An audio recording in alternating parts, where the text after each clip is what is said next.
All right, you guys, let's get to it. Billy Dec is a restaurateur, TV personality, and now we can add filmmaker to that list, and he is back at the Jam. Good morning. He is a busy man. Thanks for having me. I'm excited to be back. Yeah, okay. So you've got a big project going on right now. Yes. Went to your home country, your family's home country. My mom's from the Philippine Islands, yep. And I always wanted to go back to learn the recipes of my ancestors, because when you come to America, you try to fit in so much that, you know, when you go to lunch, you can't trade with some of these foreign dishes. Right. And so we were always asking for like Pop-Tarts and pizza bagels and all these other things. And when my Lola passed away, who was this amazing chef, my grandma, the recipes died with her. So in December of just this last year, 2 of my other elders passed, and I had 1 left. So the goal was I just picked up and left and got a documentary crew together and found relatives and this last remaining elder up in the mountains to learn the recipes of my ancestors. There's 7,641 islands in the Philippines. So cool. Climbing mountains, islands, with this young renegade group of guys. Awesome. Oh my goodness. That was a 103-year-old last remaining tattoo master in a village above the clouds. It was a really aggressive and off the beaten track trip. And the most amazing part was not necessarily what ends up on the plate, but the story behind every single dish. That's awesome. And so I was posting it on social, and all these networks were really interested because it was a nice intersection between food, family, and culture. Yeah. But I went with PBS because I grew up with PBS. Yep. It was like amazing learning and exposure, and they allowed me to control the content, which is Nice. important because it's family. So that's where we can find it. Yes. When? PBS later this winter. Okay. So I'm I'm excited and It's a nice little when the nervous. networks are coming to you too, Right. and everyone wanted it. And That's never happened. Trust me. I 1,000 times have been in the room like, hey, I got this idea, and it's like, it's like auditions, right? It's Yeah. like Yeah. you think you sometimes have some, gold, and then next thing you know, they're like, there's Well, you're the door. serving it up to him this time. You're like, hey, look what Yeah. I got. And they're all. Well, that was the thing. I Yeah. actually was in the room pitching this idea in the past because I just knew that Filipino food was on the rise. By the way, it's Filipino American History Month this month. Yes, we had some And- stuff on the show yesterday. It was delicious. Oh, awesome. I'm glad people are exploring. And so I knew that this genre would get the attention that it is at some point, and I thought it was going to be now, and thankfully it is. That pitch happened before, and people were like, too far, don't understand how to navigate 7,641 islands. And so this one, I just said, you know what, I'm just going to do it. I just did it. And I came back, and well, of course, once you do something, Yeah, it's you like, gotta, yeah. That they're like, sounds so they're like, exciting. I'll take it. Right. So That's yeah, awesome. Speaking of traveling and leaving the country, Felicia, our Yeah, first deep dish. congratulations Yes. on that for That's sure. amazing. Yeah. Okay, so do you want to be happier in life? I think we all do. Well, they're advising that you take a job in another country. That's according to a MetLife employee survey, which found 90% of expat workers are satisfied with their jobs compared to 73% of their local colleagues. Now, would you guys be happier if you worked abroad? I actually know a lot of people that are doing this right now in Asia, South America, and Europe. And to me, it's like studying abroad. It's like they're going from place to place to place on the weekends, like these full-blown vacations and explorations. And so I think that has a lot to do with it, especially in this social day and age where everyone's posting all these things around the You world. did it, Well, Amy. I did it. We lived in China for 2 years. I remember. So this was pre-kids. So it was a cool experience, and like the traveling was amazing, and the food. I wouldn't do it now though.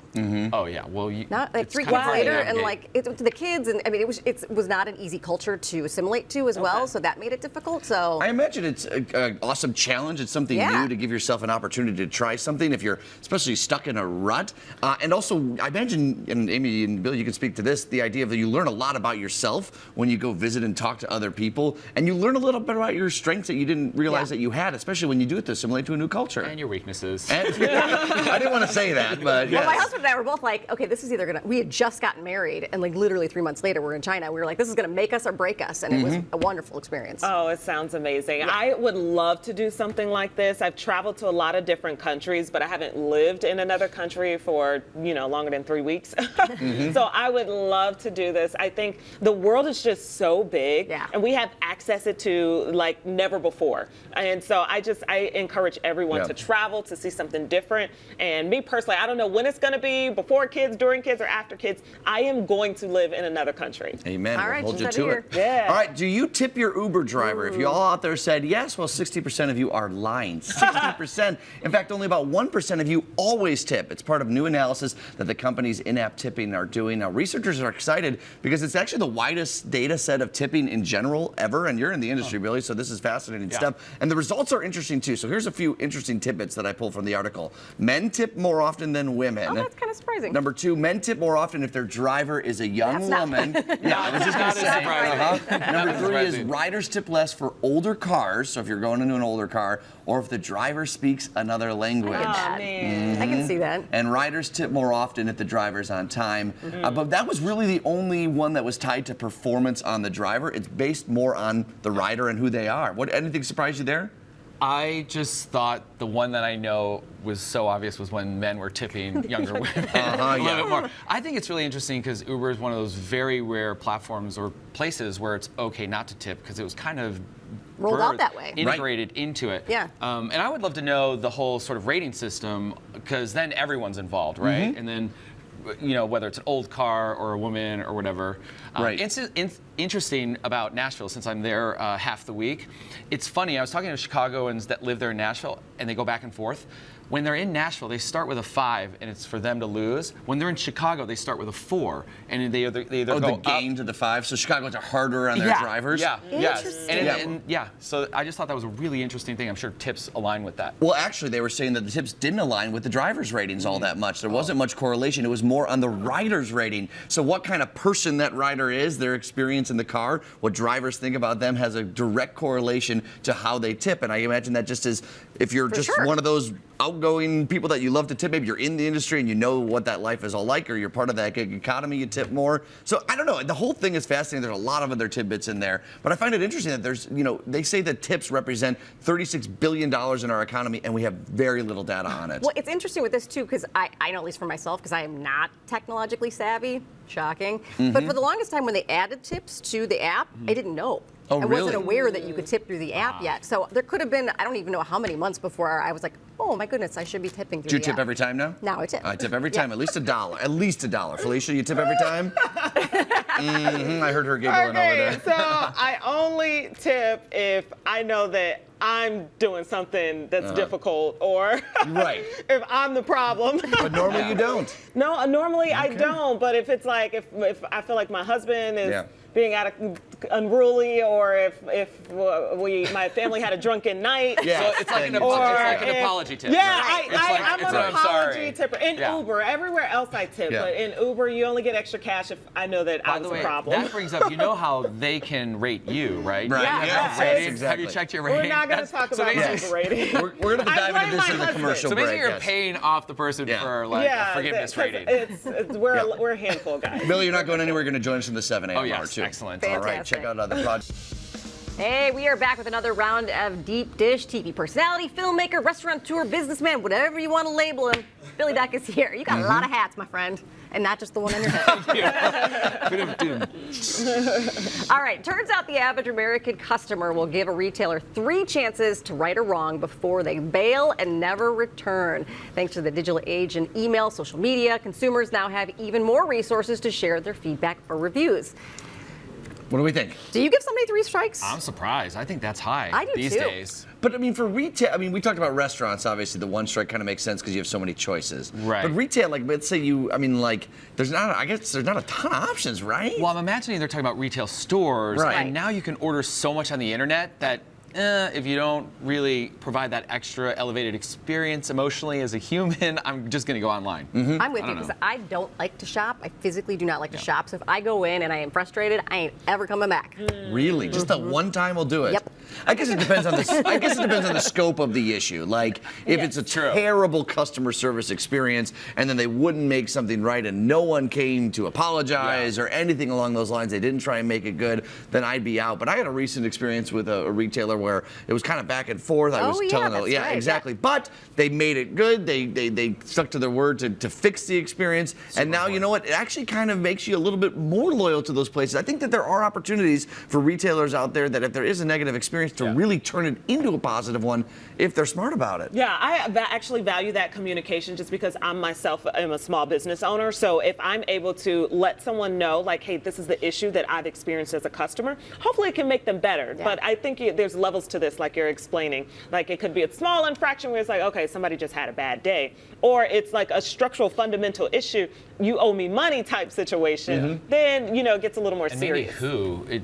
if it's the manager who does you wrong, that's a problem. Right. Right, But if for it's sure. some sort of, you know, younger part-timer or such, there's some slack there maybe. But it's got to be hard for you, too. In the restaurant industry, in a city like Chicago, you got to be on your A game. Super hard. We actually integrate a lot of this proactively into everything we do, training and operations. We have a manager stop by every table because it's very important to do exactly what you said. If there's an issue, you have to identify it proactively and then turn it around, because when you turn it around, people respect that quite a bit. Do you feel that the customer's always right? I know that's a very American thing. Do you let them, I mean, do you always try and make the experience perfect for them? We really do. Yeah. Yeah. Sunda is an elevated experience, and we really go out of our way, especially sort of celebrating Southeast Asian culture. It really is about the guest and the guest experience. Do you roll your eyes when you go back, though? No, we actually really try to improve. It's such a tough business that we really try. I've been in other situations, right? I know what you're talking about. What do you do when it's just someone that's unruly and they are the ones that are being unreasonable? There are those people. We don't take it personally. There are X amount of percent of people that are going to be in that category, but we're doing such volume that you just want to let it move on and let it move on and let it move on. It happens. This is the best way to approach it, and we're still on our A game, trying to be on our A game as to how to react to those tough situations as It says a well. lot about your personality. I was going to say, maybe that's why none of us are working in food service anymore. Okay, so it's always good to make a first impression, but it's what we are judging each other on that has us weighing in. Now, according to researchers, here's a few that stood out to us. Your name, temperature of your hands, and your voice. Temperature of your hands. Okay, for the hand temperature thing, because you could change that stuff. Well, Yeah. isn't Like it- I usually tell people like, oh, I'm sorry, I've been outside or I've been holding like a cold ice cup of water. I usually give you a heads up that I'm about to shake your hand with ice cold hands. If you've got a hot hand and you're sweaty, that is hard to like, you know, I've had a couple people. Yeah. And I don't want sweaty, but I do like warm because my hands are always cold. So how do you judge people, Billy? You know, this is a really important thing. I grew up starting as a bouncer before I became a nightclub owner and then a restaurateur. And in security, you're looking at everything before things happen. So you're looking at the eyes, they're Yes. called the windows to your soul, and the ways in which people are holding themselves. Are they on Body mannerisms. their heels or their toes? Yeah. Their mannerisms, where they're looking. It's a whole list of things. I'm actually surprised that clothing wasn't on that one. I thought people's outfits would have been Eyes were on grooming. that list Eyes for were sure, on. yes. Yeah. And I think the name thing is interesting because you think, okay, Billy, right? Billy Dec. Why did you choose to stick with Billy and not go to Bill or William, you know, as Yeah. you've gotten older? Are you judging him right now? That- questioning, 'cause it was on the list. I mean- the answer to that is I'm Billy Dec III, so there is a Bill. Oh, so there you go. William, Okay, that whatever. makes But perfect I see sense. what you're saying, that Yeah. you start questioning these things right when you meet Right. someone. Right. Even subconsciously. I think Yeah. we all do this. We have these things. The voice one stuck out to me because that's absolutely true for me. If someone, you know, is coming out with more of a passive, dainty, especially me because I'm so aggressive and loud, Yeah. you do Yeah, start I to like Billy kind Dec, of yeah. form these opinions of people before you even really get to know them. Yeah. Yeah. Well, and you carry yourself so mellow and cool, right? Me? So, yeah. Oh, I'm a roller coaster. Then I hit the floor. I mean, there's 300 screaming people at Right. Sunday. I'm like, Right. and you're just like, it's like the Terminator. All the data is like going up and down as I'm viewing things. Billy, And- we don't think We don't buy that. I Yeah. mean, you've got that voice though that is like the calming. You know, we're talking about voice. Right. It's not. Were you mellow on your 36-hour journey back from Indonesia just the other day? Yeah, you know what? I don't even remember it. It was just like zoned out because I went so hard and then I just Right. And it crashed for crashed on the 36 flight? hours. Yeah. All for an awesome cause, though, and a cool Yes, project. Absolutely. I hope everyone loves this documentary, and I hope it inspires everyone to remember that we're all from somewhere and learn the recipes of your ancestors so you can Yeah. pass it forward. Well, that awesome experience, you can check out Billy's project Food Roots on billydec.com. He's going to be sharing updates and more info on that. Sounds really, really cool. Thanks for coming in today. Thank you. Billy. Thanks so Yeah. much. Appreciate it.